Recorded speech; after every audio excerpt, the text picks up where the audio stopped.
There are going to be all kinds of mistakes in our life. Things that we do that we should not have done. Things that we say that we should not have said. Things that we earned that we should not have earned. Wrong that we did to ourselves, wrong we did to somebody else, wrong we did before Allah Azza wa Jal. There are things we should have done and we refused to do them, or we failed to do them. There are things we should not have done and we did them anyway. And you know best your own story. That's not for anyone else to know. Allah Azza wa Jal knows, and the angels that are recording know. But you know what? Every time you and I make a mistake, we have an option. Iblis comes to you and me and says, listen, I know you made a mistake, but come on, you were under a lot of pressure. It's understandable. It's logical. I mean, what choice did you have? It's okay. Allah understands. Don't worry about it. Don't feel so bad about it. Human beings are very good at making excuses, and where do the excuses come from? Iblis. Because there's one thing Iblis does not want. He does not want you to say with your heart, Astaghfirullah. Because when Adam alayhi salam was sent to the earth, Allah told him, فَإِمَّا يَأْتِيَنَّكُم مِّنِّي هُدًى فَمَنْ تَبِعَ هُدَايَ فَلَا خَوْفٌ عَلَيْهِمْ وَلَا هُمْ يَحْزَنُونَ. Now that I'm sending you to the earth, you will need guidance. You will need guidance. And whoever follows my guidance, they won't have to worry, they won't have fear, they won't have sadness. The first guidance Allah sent to this earth, Allah says, فَتَلَقَّى آدَمُ مِنْ رَبِّهِ كَلِمَاتٍ فَتَابَ عَلَيْهِ.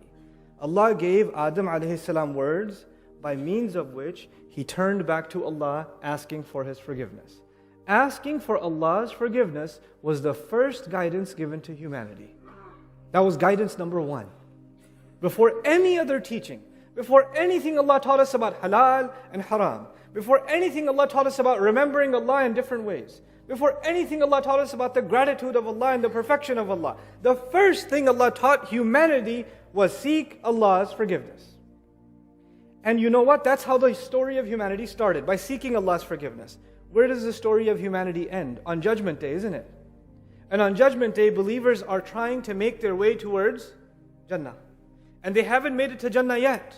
They haven't made it yet. Some people had a lot of faith, so they have a lot of light coming out of their chest and their right hand. And some people have a little bit of faith, so they have a little bit of light coming out of their chest and their right hand. And if you have a lot of light, you know where to go.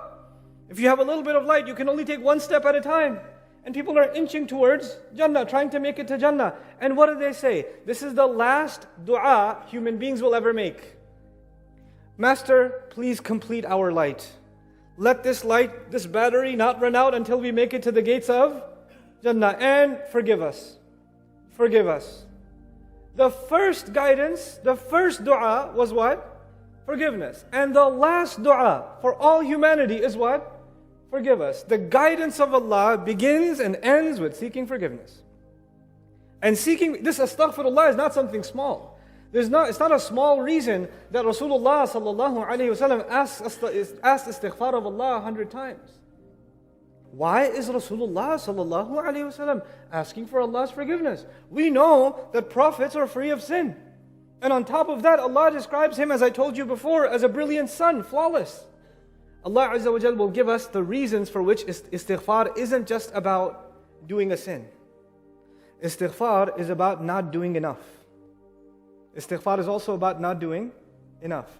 No human being should ever feel about themselves that they have done enough for Allah. They have always fallen short. For what Allah gave them, they can never give back. And so they ask Allah's forgiveness for their own shortcomings.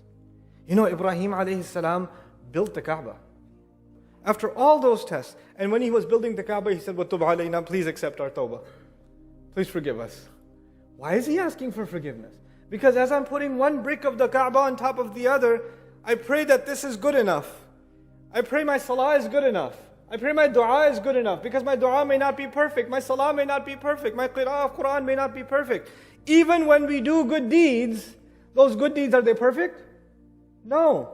And so because they're not perfect, what will complete, there's a gap. And that gap can only be filled by what words? Astaghfirullah. Astaghfirullah. Our ibadah will always be incomplete without istighfar to Allah Azza wa Jalla.